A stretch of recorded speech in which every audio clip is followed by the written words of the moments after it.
Eu cansei de viajar o mundo falando mal do Brasil, gente. Era bonito a gente viajar o mundo e falar, no Brasil tem 30 milhões de crianças de rua, no Brasil tem 30 milhões... A gente nem sabia, tem não sei quantos milhões de abortos, era tudo clandestino, mas a gente ia citando números, sabe? Se o cara perguntasse a fonte, a gente não tinha, mas a gente ia citando números. Eu não esqueço nunca, porque eu estava debatendo, o Roberto Marinho e o Jaime Lerner em Paris. Mas eu estava dizendo, porque no Brasil tem 25 milhões de crianças de rua. Eu era aplaudido calorosamente pelos franceses. Quando eu terminei de falar, o Jaime Lerner falou assim para mim, ô Lula, não pode ter 25 milhões de crianças de rua, Lula. Porque senão a gente não conseguiria andar nas ruas, Lula. É muita gente. Alguns dizem assim, o Bolsa Família é uma esmola. O Bolsa Família é assistencialismo. O Bolsa Família é demagogia. E vai por aí afora. Tem gente tão imbecil, tão ignorante, que ainda fala, o Bolsa Família é para deixar as pessoas preguiçosas, porque quem é Bolsa Família não quer mais trabalhar. Olha, lamentavelmente, no Brasil, o voto não é ideológico. Lamentavelmente, as pessoas não votam partidariamente. E, lamentavelmente, você tem uma parte da sociedade que, pelo alto grau de empobrecimento, ela é conduzida a pensar pelo estômago e não pela cabeça. É por isso que se distribui tanta cesta básica. É por isso que se distribui tanto ticket de leite. Porque isso, na verdade, é uma peça de troca em época de eleição. E assim, você despolitiza o processo eleitoral, você trata o povo mais pobre da mesma forma que Cabral tratou os índios quando chegou no Brasil, né, tentando distribuir bijuterias, espelho para ganhar os índios, ele distribui alimentos.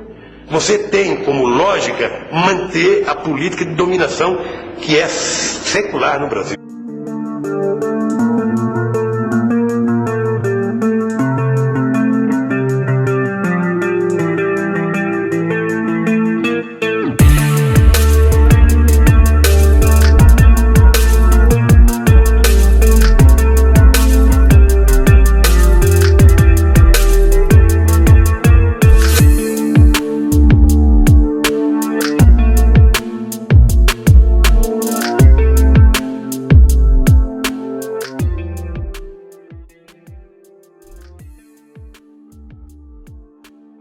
Luiz Inácio da Silva nasceu em Caetés, Pernambuco, em 27 de outubro de 1945.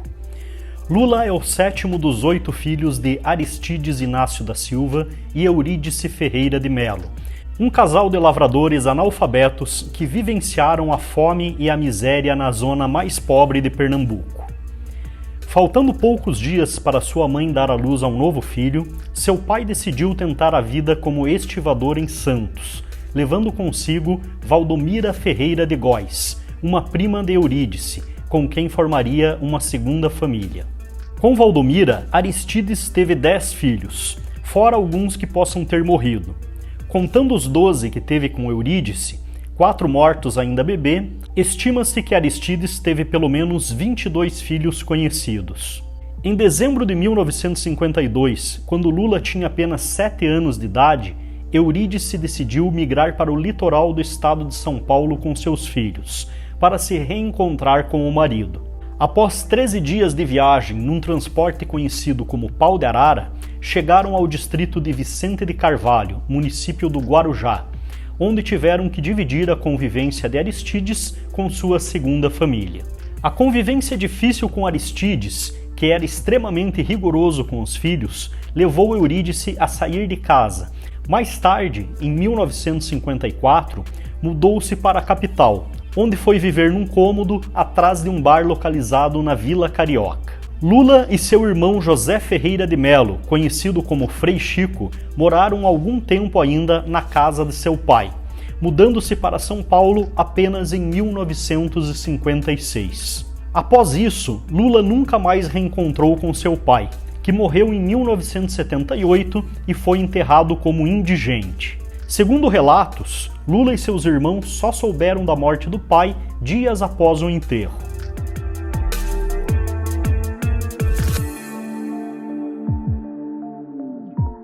Chegando em São Paulo, Lula trabalhou em uma tinturaria, foi engraxate e auxiliar de escritório. Em 1961, iniciou o curso de tornearia mecânica no Senai e foi trabalhar em uma siderúrgica que produzia parafusos. Foi ali que, em 1964, aos 19 anos, teve o dedo esmagado em um torno mecânico, quando, segundo seu relato, o colega com quem dividia a prensa cochilou por causa do excesso de trabalho. Devido ao acidente, ganhou uma indenização de 350 mil cruzeiros, que utilizou para comprar móveis para sua mãe e um terreno. Em seguida, Lula trabalhou por 6 meses como aprendiz do Senai na Freeze Mold Car, mas foi demitido por se recusar a trabalhar aos sábados. No ano de 1965, ficou muito tempo desempregado, sobrevivendo de trabalhos eventuais. Em 1966, foi admitido nas Indústrias Vilares, uma grande empresa metalúrgica de São Bernardo do Campo, no ABC Paulista. É nesse momento que começa a sua atuação sindical, que meio por acaso acabou conduzindo-o para a política. Segundo seus próprios relatos, nessa época ele só queria saber de bailes e futebol. Mas seu irmão, Frei Chico, que já atuava com o Partido Comunista Brasileiro, indicou Lula para fazer parte da diretoria do Sindicato dos Metalúrgicos de São Bernardo e Diadema. Eu trabalhei com o Lula na Vilares, em São Bernardo do Campo. E eu já era militante. Eu comecei a militar no movimento sindical metalúrgico de São Paulo. Eu tinha 17 anos. Mas aí, em um certo momento, tinha uma chapa lá e eu já fiz amizade com o pessoal da época, que era o Afonso Monteiro da Cruz, Paulo Vidal Neto, o Mário Landeia, aquele pessoal. E esse povo precisava de uma pessoa para concorrer na chapa. E eu não podia concorrer. Aí eles pediram para mim se eu não podia indicar uma pessoa para a chapa. É lógico, eu falei, boa tarde, meu irmão. E aí o Lula foi pro sindicato, depois de muito convencer, ele entrou do seu sindicato e foi concorrer na chapa lá com os meninos. Isso aconteceu em 1969. Lula achava que era uma perda de tempo, mas aceitou. Pouco mais de 5 anos depois, ele se tornara presidente do sindicato. Em 1973, chegou a fazer um curso na FL-CIO, nos Estados Unidos, sobre sindicalismo. Foi a partir daí que, em pleno governo militar, Lula começou a organizar assembleias nas portas das fábricas. Em 1979, convenceu 200 mil operários a cruzar os braços. No ano seguinte, liderou uma famosa greve de 41 dias, que lhe custou 1 mês na prisão. Uma das maiores polêmicas envolvendo Lula nesse período curto de tempo foi a acusação de que ele teria tentado estuprar um companheiro de cela enquanto esteve preso. Nesse áudio que nós vamos ouvir agora, o professor Olavo de Carvalho relata toda essa acusação com muitos detalhes. Agora, esses dias também falando aí, né, em Brasil, saiu hoje esse artigo do César Benjamin, que se chama Por que Agora? Eu acho que essa história do estupro que aparentemente o Lula tentou cometer num companheiro de cela nos anos 70, e do qual ele se gabou aí em 94, numa conversa com o César Benjamin, estava lá Silvio Temer, mas não sei quem, o Lula então se gabando de que é um negócio incrível. Ele disse, eu não aguentaria ficar muito tempo na cadeia porque eu não aguento ficar sem buceta. Daí hoje saiu esse artigo imagina que a esquerda toda caiu de pau no César Benjamin, né? Todos tentando, quais são os verdadeiros motivos, tentando sondar motivos sórdidos dele ter denunciado essa coisa. Olha, eu da minha parte eu perguntei o seguinte, eu ouvi essa conversa em 93, o Lula depois disso foi candidato em 3 eleições e ganhou 2. Por que ele não falou antes? Né? Quer dizer, o César Benjamin é muito culpado, porque se ele tivesse divulgado isso em tempo, Lula jamais teria sido eleito em 2002, 2006, mas nunca. Essas acusações surgiram apenas 30 anos depois do fato supostamente ter ocorrido, ou seja, em 2009. Então, isso na época não causou nenhum problema para que Lula acabasse ganhando um grande destaque na mídia. Com a projeção que ele recebeu devido às greves que organizou, ele resolveu montar o Partido dos Trabalhadores. Uma agremiação esquerdista que tinha o objetivo de implantar o socialismo ou o comunismo no Brasil e que tinha como mote "Trabalhador vota em trabalhador". O PT conseguiu reunir em um mesmo partido sindicalistas, alguns movimentos da Igreja Católica, artistas e intelectuais. Em 1982, teve a sua estreia nas urnas de forma muito modesta, conseguindo apenas uma prefeitura, 8 deputados federais, 12 estaduais e 78 vereadores. Lula concorreu ao governo de São Paulo, ficando na última colocação com 1.144.648 votos. Em 1984, Lula já era um político de destaque no país, apesar de ainda não ter tido sucesso na política como candidato. Foi então que, junto com Tancredo Neves, Franco Montoro e Leonel Brizola, subiu aos palanques das diretas já, o movimento que pedia eleições diretas e o fim do governo militar no país.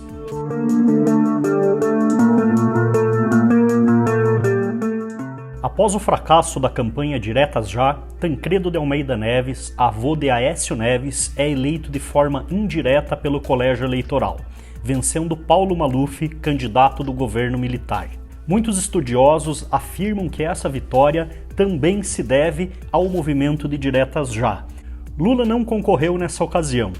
Com a morte do presidente Tancredo Neves e a posse de José Sarney, Lula e o PT decidem firmar uma posição independente, mas logo se encontram no campo da oposição ao novo governo. Em 1986, Lula foi eleito deputado federal por São Paulo, com a maior votação para a Câmara Federal até aquele momento, tendo participado também da elaboração da Constituição Federal de 1988. Nessa ocasião, ele foi favorável a temas como limitação do direito de propriedade privada, aborto, jornada semanal de 40 horas, soberania popular e o voto aos 16 anos.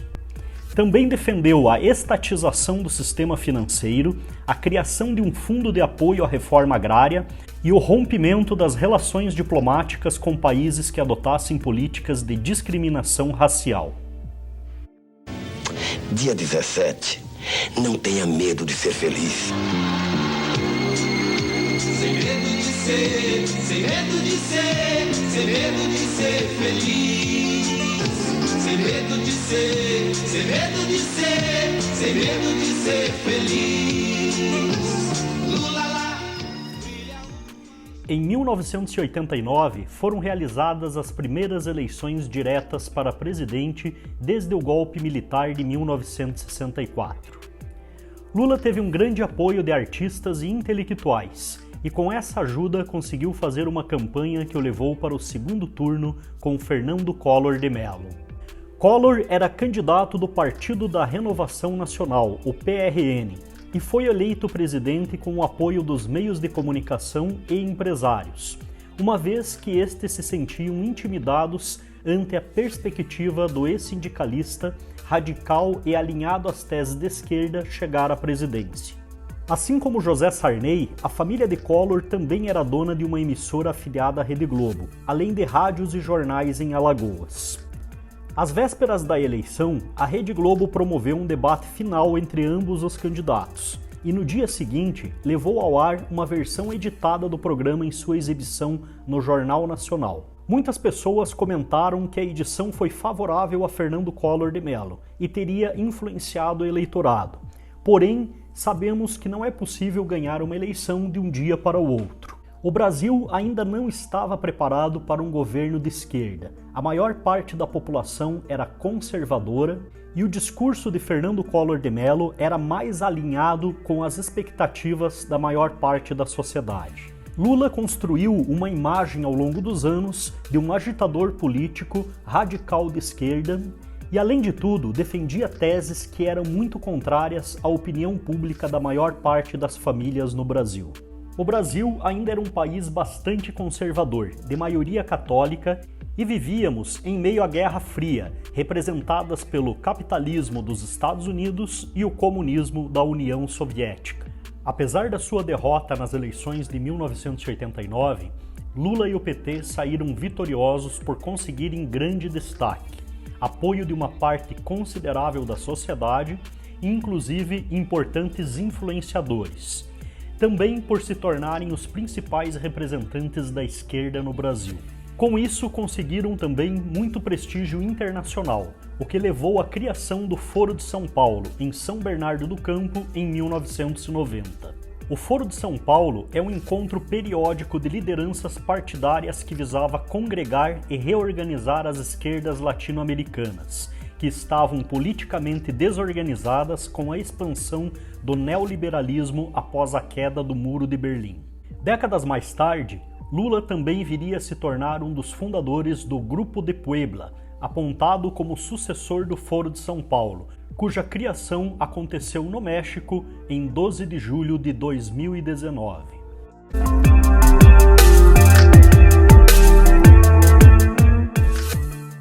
Itamar Franco, o copiloto que assumiu em plena tempestade, levou o Brasil a um porto mais seguro.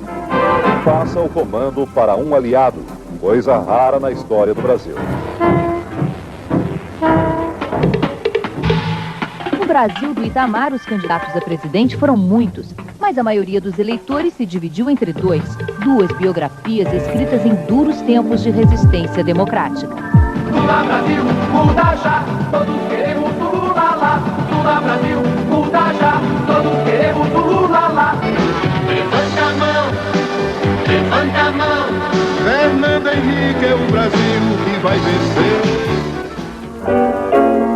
O candidato que inventou o real pregou também o sonho. Um país mais otimista, justo e desenvolvido. Em estilo JK, a mão apontando metas para um futuro enluarado. Lula não acreditou no real. Tinha fé nos 4 anos de caravana da cidadania, de pé na estrada. Graças ao sucesso do Plano Real implantado no governo de Itamar Franco pelo então ministro da Fazenda, Fernando Henrique Cardoso, Lula perdeu as eleições de 1994 e depois de 1998. Mas Lula e PT saíram vitoriosos, porque, apesar de tudo, se tornaram o principal partido de esquerda no Brasil. Além disso, contavam também com o apoio de artistas, intelectuais e dos países que compunham o Foro de São Paulo. O objetivo de eleger Lula presidente já ultrapassava fronteiras. Esse era o desejo de toda a esquerda da América Latina. E isso pode explicar também todo o investimento que foi feito pelo governo do Lula posteriormente, quando ele foi eleito, nesses mesmos países aliados. Porém, o segundo governo de Fernando Henrique não foi tão próspero quanto o primeiro. Fatores externos como crises internacionais que afetam diretamente a economia do Brasil e até mesmo a declaração de moratória da Rússia, que estava falida após o final da União Soviética, fizeram com que o real tivesse uma intensa especulação e a sua desvalorização se tornou incontrolável.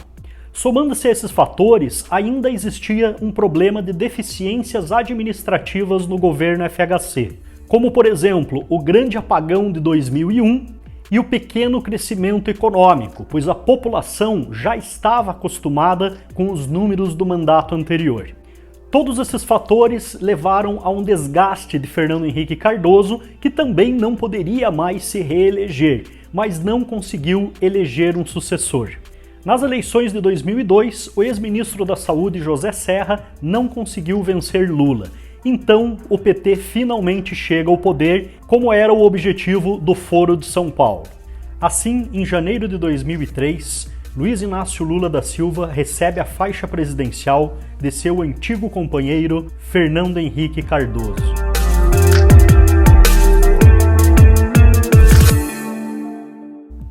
Já no início do governo, Lula chama Antônio Palocci para ser seu ministro da Fazenda, a mesma pessoa que mais tarde se tornaria um dos seus principais delatores. Para presidir o Banco Central, convocou Henrique Meirelles, considerado um golpista neoliberal para muitos petistas. Outros nomes também considerados neoliberais foram escolhidos por Lula para compor sua equipe econômica. 2 deles estariam na liderança do seu mais importante programa, o Bolsa Família. Marcos Lisboa e Ricardo Paes de Barros capitanearam a unificação e ampliação dos programas sociais criados no governo FHC. O produto de seus esforços, o Bolsa Família, foi um programa muito bem executado e o número de famílias beneficiadas saltou dos 3,6 milhões no governo FHC para 12,8 milhões sob o governo Lula. Novamente, Lula se contradizia, fazendo exatamente aquilo que ele mais criticava em suas campanhas anteriores. Olha, lamentavelmente, no Brasil, o voto não é ideológico. Lamentavelmente, as pessoas não votam partidariamente. E, lamentavelmente, você tem uma parte da sociedade que, pelo alto grau de empobrecimento, ela é conduzida a pensar pelo estômago e não pela cabeça. É por isso que se distribui tanta cesta básica.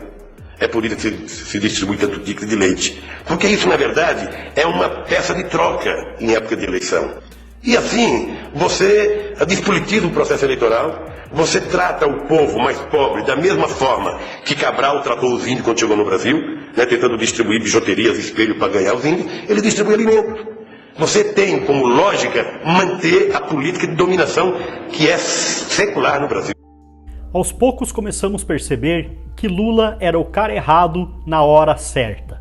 Já no primeiro ano de governo, a sorte começava a sorrir para Lula. A demanda por exportações brasileiras aumentava, impulsionada tanto pelo câmbio desvalorizado como pelo boom dos preços das commodities, que pautavam as vendas do país para o exterior. Esse efeito seria essencial para o sucesso do petista nos anos seguintes. As taxas de juros começaram a cair rapidamente e assim abriu-se espaço para a economia crescer com mais vigor. O crescimento do PIB, o Produto Interno Bruto, que havia sido de apenas 1,2% em 2003, foi para espantosos 5,7% em 2004. O papel de Lula nisso tudo era apenas não atrapalhar o que estava acontecendo naturalmente na economia, principalmente porque isso estava sendo gerado por fatores externos. Em outras palavras, todas as variáveis da economia nacional e internacional estavam favoráveis para qualquer governo que assumisse naquele momento. Porém, os períodos de bonança não durariam muito tempo. Já em 2005, com apenas 2 anos de governo, veio a grande crise política, o escândalo do Mensalão. Se tem uma coisa que eu me orgulho nesse país, e não baixa a cabeça para ninguém, é que não tem nesse país uma viva alma mais honesta do que eu. Nem dentro da Polícia Federal, nem dentro do Ministério Público, nem dentro da Igreja Católica, nem dentro da Igreja Evangélica, nem dentro do sindicato, nem no meio de vocês. Pode ter igual, mas eu duvido. Foi, sem dúvida, o mais atrevido e escandaloso caso de corrupção e de desvio de dinheiro público flagrado no Brasil, instituindo-se uma sofisticada organização criminosa com o objetivo espúrio de comprar os votos de parlamentares. Não houve mensalão. Sua Excelência, o Procurador-Geral da República, denuncia todo esse articulado panorama como representativo de um projeto de poder ideológico partidário, que resultou a progressiva perpetração de delitos em quantidades enlouquecidas: corrupção ativa, corrupção passiva, peculato, lavagem de capitais, formação de quadrilha. Estou assumindo que nós fizemos, nesse período de 2003, 2004, dinheiro não contabilizado. O Mensalão foi um dos maiores escândalos da história política do país e um dos maiores do mundo. O escândalo consistiu nos repasses de fundos de empresas que faziam doações ao Partido dos Trabalhadores para conquistar o apoio de políticos. O esquema de corrupção foi descoberto em 2005 por meio de uma gravação secreta onde Maurício Marinho, na época chefe do Departamento de Contratação dos Correios, foi flagrado recebendo propina em nome do deputado federal Roberto Jefferson, do Partido Trabalhista Brasileiro. Depois do vídeo ter sido divulgado, Marinho fez uma delação sobre os detalhes do mensalão que envolvia não apenas os Correios e o PTB, mas também o PT e o Partido do Movimento Democrático Brasileiro, PMDB. Logo após o flagrante, Jefferson também relatou todo o esquema de corrupção. Ele disse que Delúbio Soares, o então tesoureiro do PT, destinava uma mesada de R$30 mil para congressistas apoiarem o governo Lula. Foi assim que surgiu o nome Mensalão. O esquema do Mensalão abalou o governo e tirou da chefia da Casa Civil o todo-poderoso ministro José Dirceu, até então considerado o candidato natural à sucessão do presidente Lula. As denúncias de corrupção também mexeram com a direção do PT, apontando como principal responsável pelos pagamentos Delúbio Soares, que perdeu o cargo de tesoureiro e foi expulso da legenda. O Congresso realizou uma CPI cujo relatório final pediu a cassação de 18 deputados acusados de se beneficiar do esquema. Entre eles estavam o então ex-presidente da Câmara, João Paulo Cunha, e o próprio Roberto Jefferson.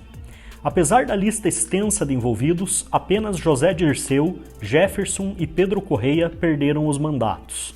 Os demais foram absolvidos pelos colegas. No STF, eles não tiveram a mesma sorte. O relator do processo, ministro Joaquim Barbosa, aceitou a denúncia contra 38 envolvidos e apontou José Dirceu como chefe da quadrilha. Destes, 4 pessoas cumpriram suas penas por meio de prestação de serviços comunitários, outras 20 foram condenadas à prisão, sendo que 7 delas foram mantidas em regime aberto e outras 5 em semiaberto. Apesar do alto escalão do governo e também do PT estarem diretamente envolvidos no esquema e de Lula ter sido citado em delações, a justiça não conseguiu relacionar Lula diretamente ao caso com provas materiais. Mas as investigações sobre seu envolvimento continuaram. Entre as acusações estão os crimes de gestão fraudulenta, corrupção ativa, corrupção passiva, evasão de divisas, formação de quadrilha e falsidade ideológica. O Procurador-Geral da República narrou na denúncia uma, aspa, sofisticada organização criminosa dividida em setores de atuação que se estruturou profissionalmente para a prática de crimes como peculato, lavagem de dinheiro, corrupção ativa, gestão fraudulenta, além das mais diversas formas de fraude.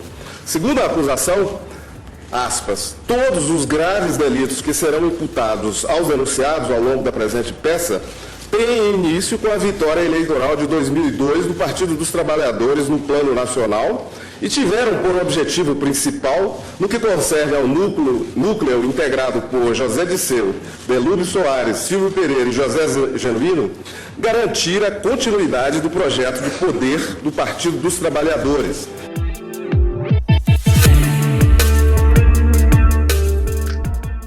A partir do início de 2016, a vida de Lula se tornou bem conturbada, com investigações por acusações dos crimes de lavagem de dinheiro, falsidade ideológica e ocultação de patrimônio. Lula é réu em 10 ações penais, algumas das quais estão no âmbito da Operação Lava Jato. Em janeiro de 2016, o Ministério Público de São Paulo considerou ter obtido indícios suficientes para denunciar o ex-presidente Lula pelo crime de lavagem de dinheiro. Segundo a investigação, a construtora OAS, investigada na Operação Lava Jato, teria reservado para a família do petista um apartamento triplex no Guarujá e pago, ainda segundo as investigações, por uma reforma estrutural no imóvel no valor de R$ 777 mil. A lista de mutuários da Cooperativa Habitacional dos Bancários de São Paulo tem um nome ilustre, o do presidente da República. Um apartamento triplex do presidente Lula está entre as obras não entregues pela Bancorp. O presidente Lula está entre os cooperados que não receberam imóveis, como revelaram hoje os jornais O Globo e Folha de São Paulo. As reportagens informam que ele e Dona Marisa compraram um apartamento de cobertura triplex neste prédio de frente para o mar no Guarujá, litoral paulista. Que eles não dão destaque ao apartamento do Gedel como deram no meu triplex. Não deram. Em fevereiro do mesmo ano, o então juiz Sérgio Moro autorizou a abertura de inquérito para que a Polícia Federal investigasse o sítio Santa Bárbara, em Atibaia. Esse sítio era utilizado frequentemente pela família do Lula e também teria sido reformado em 2011. Segundo a revista Época, entre 2012 a 2015, Lula e a família viajaram 111 vezes ao sítio, que tem 173 mil metros quadrados, lago, piscina e uma ampla residência. No sítio existiam até mesmo pedalinhos com os nomes dos netos de Lula. O Ministério Público Federal suspeita que as empreiteiras OAS e Odebrecht tenham realizado obras na propriedade rural como compensação por contratos com o governo. Segundo a investigação, a reforma teria custado aproximadamente R$ 500 mil. De acordo com provas colhidas, a empreiteira OAS pagou em dinheiro vivo os móveis, os eletrodomésticos da cozinha e da área de serviço do sítio. O último dia, penúltimo dia 30, se eu não me engano, foi penúltimo dia de governo do Lula. De governo, de mandato dele, do último mandato. Eu tive com ele. Lá em sempre no Palácio Planalto. Tive com ele e aí eu disse, olha, chefe, o senhor vai ter uma surpresa, nós vamos garantir o prazo que nós tínhamos dado naquele programa lá do sítio. Ele não fez nenhum comentário, mas também não botou nenhuma surpresa, coisa que eu... Então a surpresa já não era mais surpresa. Já não era para mim, eu entendi não ser mais surpresa. Pronto, então ele já estava sabendo. Sabia da história do sítio. Já estava sabendo. Pronto. Arquivos da Odebrecht que incriminam Lula sustentam a tese de que a construtora doou 12 milhões ao petista como forma de suborno. Após 580 dias preso na carceragem da Polícia Federal em Curitiba, Lula foi solto no dia 8 de novembro de 2019, um dia após o Supremo Tribunal Federal ter considerado a prisão em segunda instância inconstitucional. A decisão de soltura imediata foi tomada pelo juiz Danilo Pereira Júnior, da 12ª Vara Federal de Curitiba. No seu pronunciamento após a soltura, Lula agradeceu seu advogado Cristiano Zanin e sua esposa, os membros do PT e seus militantes, aos partidos políticos que o apoiaram, como o PCO, PSOL e PCdoB, e atacou os coordenadores da Lava Jato. Em 8 de março de 2021, o ministro do Supremo Tribunal Federal, Edson Fachin, anulou todas as condenações contra o ex-presidente Lula em relação à Operação Lava Jato. Com essa decisão, Lula não está mais inelegível e pode concorrer em 2022 novamente para presidente da República. Em 15 de abril de 2021, o plenário do Supremo Tribunal Federal, em sua maioria, anulou todas as condenações do ex-presidente feitas então pelo juiz Sérgio Moro no âmbito da Lava Jato. O resultado foi de 8-3, a favor de confirmar a decisão do ministro Edson Fachin, proferida em 8 de março. Votaram pela anulação os ministros indicados pelo PT, Ricardo Lewandowski, Dias Toffoli, Rosa Weber, Carmen Lúcia, Edson Fachin e Luiz Roberto Barroso, e também os ministros Gilmar Mendes, indicado por Fernando Henrique Cardoso, e Alexandre de Moraes, indicado pelo PMDB no governo de Michel Temer. Foram contra a anulação os ministros Cássio Nunes Marques, nomeado por Jair Messias Bolsonaro, Marco Aurélio de Mello, nomeado por Fernando Collor de Mello, e Luiz Fux, nomeado por Dilma Rousseff no governo também do PT. Luiz Inácio Lula da Silva é um dos personagens mais icônicos de toda a história do Brasil e provavelmente do mundo. Como podemos ver, sua história parecia boa demais para ser verdade. Um retirante do Nordeste miserável que chegou na capital com sua família, trabalhou como metalúrgico, virou sindicalista e chegou à presidência da República. Dos 38 presidentes do Brasil até o momento, provavelmente nenhum foi tão popular e nenhum deles também chegou como ele ao fundo do poço. O político de esquerda que chegou ao poder criticando e supostamente combatendo a corrupção acabou sendo acusado de ser o maior chefe de uma organização criminosa e corrupta que já vimos no nosso país. A história do Lula não termina por aqui. Provavelmente nós vamos ter ainda muito para contar. E esse documentário também foi bastante breve, pois nós poderíamos tranquilamente fazer algumas temporadas detalhando tudo o que aconteceu na história desse personagem. Todos os fatos mostrados aqui são baseados tanto em matérias quanto em processos relacionados ao ex-presidente Luiz Inácio Lula da Silva. E o nosso objetivo principal foi, ao longo desses poucos minutos, mostrar os vários lados desse personagem tão intrigante. Espero que vocês tenham gostado, não esqueçam de compartilhar esse vídeo para os amigos, curtir também e, lógico, se inscrever no canal para receber ainda mais vídeos como esse. Abraço e até o próximo vídeo.